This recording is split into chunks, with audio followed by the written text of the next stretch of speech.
ગુજરાતના નવનિયુક્ત નાયબ મુખ્યમંત્રી હર્ષ સંઘવીનો શુભેચ્છા સમારોહ પટાર વિસ્તારના ઉમા ભવન હોલ ખાતે ભવ્ય યોજાયો હતો.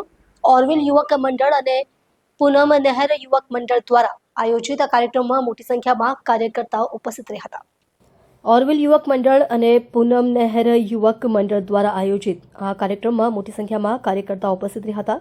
પરંપરાગત ઢોલ નગારા સાથે શરૂઆત થયેલા સમારોહમાં હર્ષ સંઘવીનું ઉત્સાહપૂર્વક સ્વાગત કરવામાં આવ્યું. કાર્યકર્તાઓ દ્વારા નાયબ મુખ્યમંત્રીને યાદગીરી તરીકે ચિત્રકલાની ભેટ આપવામાં આવી. ત્યારબાદ સમારોહમાં આત્મીયતા વધુ ઘનિષ્ઠ બની, જેમાં એક પોક પાર્ટીનું આયોજન કરવામાં આવ્યું હતું. હર્ષ સંઘવીએ પોકની લિજ્જત માણી અને કાર્યકર્તાઓ સાથે રમતગમત તથા ગોષ્ઠીમાં ભાગ લઈ આત્મીયતા વ્યક્ત કરી. આ સમગ્ર કાર્યક્રમમાં નેતા કાર્યકર વચ્ચેના નિકટ સંબંધોની ઝાંખી થઈ. શિયાળાની ઋતુમાં સુરતનો પોંક એ ગુજરાત અને દેશભરમાં ખૂબ પ્રખ્યાત છે અને ખાસ કરીને સુરતીઓ એટલે બધા મોજી લાલાઓ છે.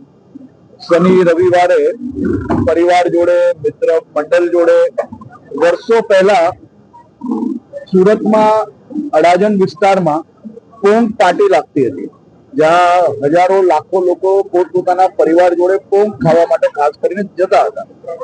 હવે સુરત શહેરના ચારે ખૂણાઓ પર પોંક પહોંચ્યો છે અને માત્ર સુરત શહેર નહીં પરંતુ અહીંયાથી બરોડા સુધીના હાઈવે પર તમને આ પોંક મળશે.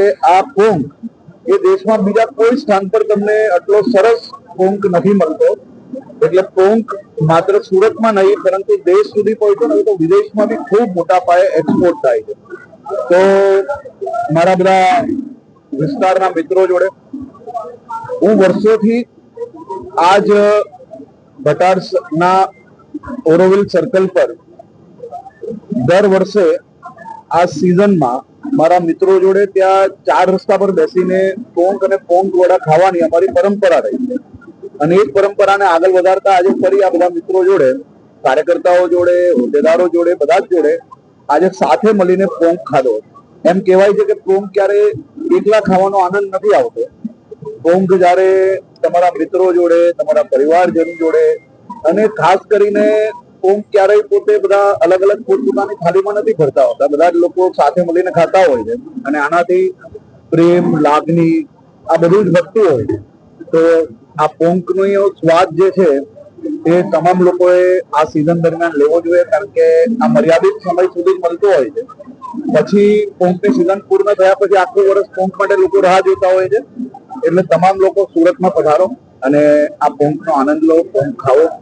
આ વર્ષો વર્ષની અમારી પરંપરાઓ છે ને એ જ પરંપરામાં આજે સૌ કાર્યકર્તા મિત્રો જોડે અહીંયા પોંક ખાવા આવ્યો.